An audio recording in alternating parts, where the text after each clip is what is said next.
What's up YouTube, I'm Kitty Cat, and this is my most ambitious mod yet. It includes masks, gameplay mechanics, and features from Majora's Mask onto Twilight Princess.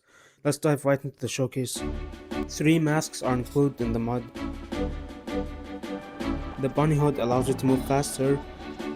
You also move faster while wearing the iron boots or holding the ball chain.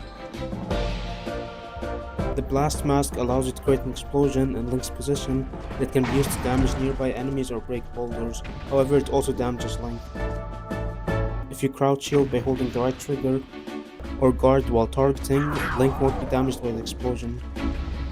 After using the blast mask, the color of the mask will turn red and it will enter a cooldown period that lasts 15 seconds. Once the cooldown ends, the color of the mask will revert back to normal and you'll be able to use it again.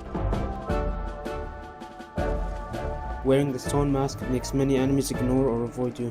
35 enemy actors across all 8 dungeons in the game react to wearing the stone mask. This means that each of the 35 enemies had their code manually adjusted to behave differently when wearing the stone mask. Bosses and mini-bosses aren't affected by the stone mask though. Enemies that appear in dungeons were prioritized. This way you'll have a use for the stone mask no matter what dungeon you are currently in. I plan on adding stone mask support for even more enemies in future updates.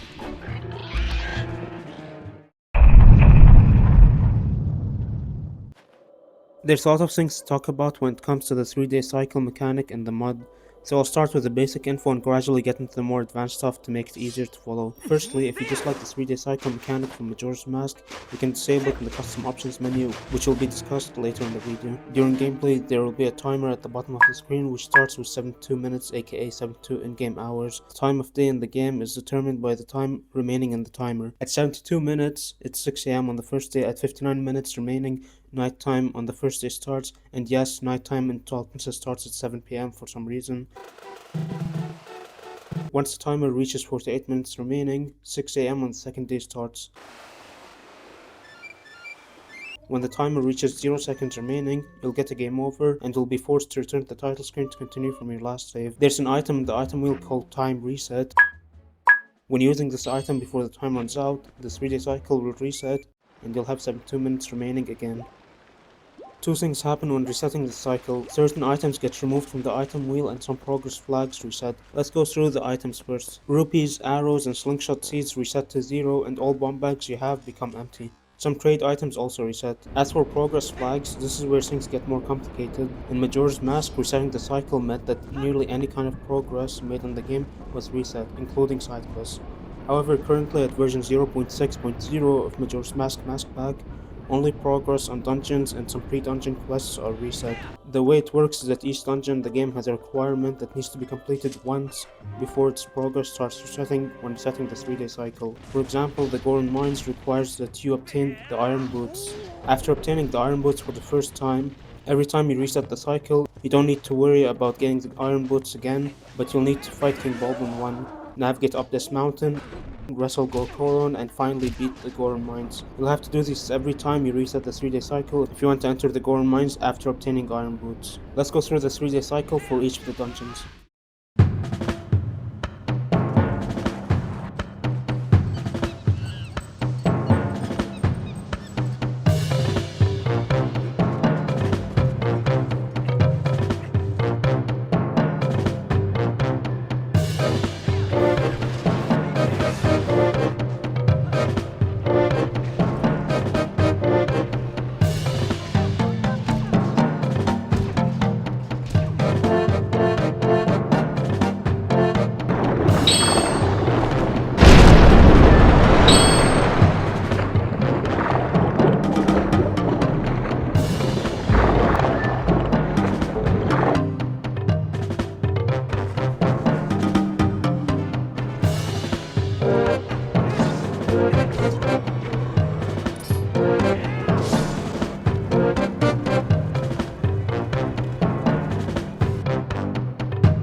While the progress flags on dungeons are reset when resetting the cycle, dungeon items aren't reset, as well as heart pieces and heart containers, with the exception of Snow Peak Ruins heart container, as the game softlogs if that specific heart container isn't reset. Also, the Poe Souls collected aren't reset, with the exception of the Arbiter's Ground Poe Souls, as those are part of the main progress for that dungeon. Also, when you start playing the mod, start from a new file. If the mod is enabled when starting a new game, you'll start at the end of Fan Twilight with all the Tears of Light already collected. If you start playing the mod with a pre-existing save file, the 3-day cycle mechanic will not work properly, so start from a new file and only use that save file when the mod is enabled. Also, when entering Elden Twilight, you'll already have all the necessary flags, so just warp to Kakariko Village and Elden Twilight should end. Similarly, when entering Lanayru Twilight, warp to Lake Hylia to automatically end it, although for Lanayru Twilight you'll have to open the map screen by holding D-pad right and then pressing Z to enable warping, and then you can warp to Lake Hylia. The GameCube version of Majora's Mask Pack allows you to add a third item to the Z button. This allows for things like this to be possible. Midna is remapped to D-pad left, and pressing D-pad right hides the minimap if it's visible and shows it if not. Holding D-pad right allows you to enter the map screen. Most items work on the Z button. The only items that aren't compatible at the moment in version 0.6.0 are bow combinations such as bomb arrows and Hawkeye arrows, as well as trade items for some reason. For some reason, NPCs don't react to Link when showing them a trade item via the Z button. Also, the icon for some items may appear stretched, compressed, or have a rupee icon when mapped to the Z button, but as long as they earn trade items, they will function just like how they do when mapped to the X or Y buttons. Also, all of these icon related bugs are planned to be fixed in future updates, and support for bow combos and trade items are also planned in future updates.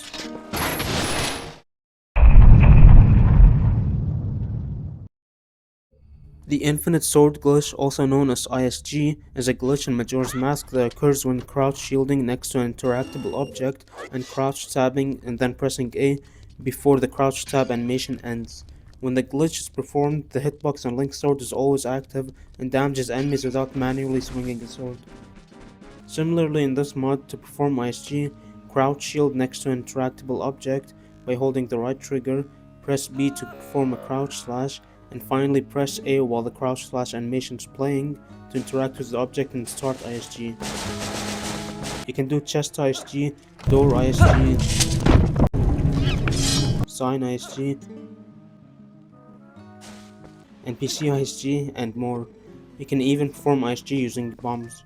Performing ISG will cause the sword to glow and will keep the sword's hitbox constantly active, and you can use it to quickly cut grass, break pots, or damage enemies without swinging your sword. When performing ISG with objects such as pots or bombs, the crouch slash animation won't play because the pot or bomb will instantly be destroyed if it does. However, the sound effect for crouch slashing will still be played, and if you press A within a short window after the sound effect plays, you'll initiate ISG. To cancel ISG after it's been activated, just crouch shield or swing your sword. Aside from behaving differently when wearing the stone mask, several enemies were modified in other ways too. Some enemies have more health now. Some have decreased wait time between attacks, meaning they attack back to back much faster, some deal more damage to Link, and some have a combination of these. Skulltula, for instance, reduces 3/4 worth of health per attack and has 0 wait time between each attack. Here are the highlights with the more significant enemy behavior adjustments.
As mentioned earlier in the video, resetting the 3-day cycle causes you to lose all of your rupees.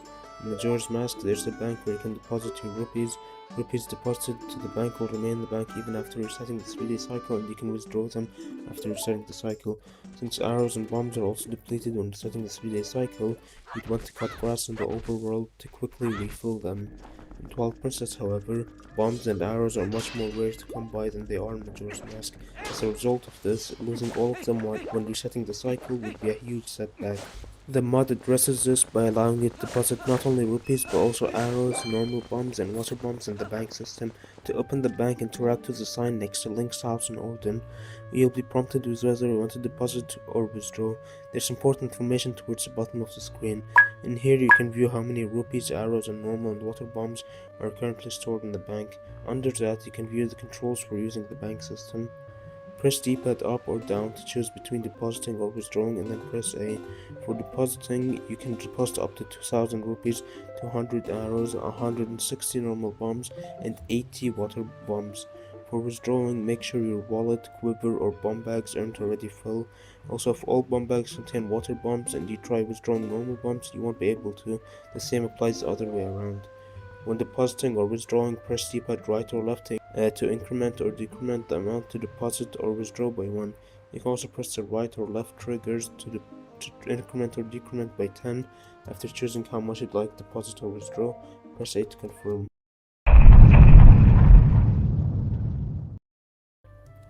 The Custom Options menu allows you to customize certain features of the mod to fit your preferences. To enter the Custom Options menu, enter the pause screen and then hold the right trigger while entering the Options menu located at the bottom right of the screen. You can toggle ISG and the 3-day cycle on or off. When ISG is off, you won't be able to perform the Infinite Sword glitch, and also Link won't be able to interact with interactable objects while crouch shielding. If you disable the 3-day cycle, the timer will stop counting down and it will disappear when changing maps. However, if you choose to re-enable the 3-day cycle mechanic after disabling it, time will automatically reset when exiting the options menu, meaning your dungeon and pre-dungeon flags as well as ammo and rupees will also reset. This is done to prevent the possibility of cheating. Finally, you can adjust your preferences when pressing D-pad down. If you choose Armor Toggle after you unlock the Zoro armor by ending Linear Twilight, you'll be able to toggle between the green tunic and the Zoro armor by pressing D-pad down. If you select Fast Transform, you'll be able to swap between human and wolf by pressing D-pad down after getting the Master Sword. The Majora's Mask Pack is compatible with the Wii version of the game. As with my other 12 Princess mods, the main difference between the Wii and GameCube versions of the mod are the controls. Let's go through the controls for the Wii version of the mod. After equipping the blast mask, shake the Wii remote to create a blast on Link's position. You can crouch shield by holding D-pad down on the Wii remote or guard with your shield while targeting by holding the C button on the nunchuck to avoid taking damage when creating the blast. After using the blast mask, it will enter a cooldown period, however the color of the mask won't turn red due to technical issues. So instead, a timer will appear at the top left of the screen, displaying how many seconds remain until the cooldown ends and you can use the mask again. Crouch shield next to an interactable object by holding D-pad down, and then perform a crouch slash by shaking the Wii remote. While the crouch slash animation plays, press A to interact with the object and initiate the ISG. Use D-pad up and down to navigate the bank and press A or B to confirm or cancel. Incrementing and decrementing by 1 is done by pressing D-pad right or left respectively. Incrementing and decrementing by 10 is done by pressing plus or minus respectively. Hold the Z button on the nunchuck while entering the options menu to enter the custom options menu. D-pad down was changed to D-pad right for Twilight Princess Wii. If you choose none, D-pad right will function like how it does in the original game, being an item button. If you choose Armor Toggle or Fast Transform, they can change armors or change between Wolf and Human Link when pressing D-pad right. The mod is compatible with the US, EU, and JP regions of GameCube version of Twilight Princess, as well as US 1.2 and JP regions of the Wii version of Twilight Princess. I also plan on porting my Twilight Princess mods to Decomp starting from summer of 2026. Thank you guys for watching, and bye.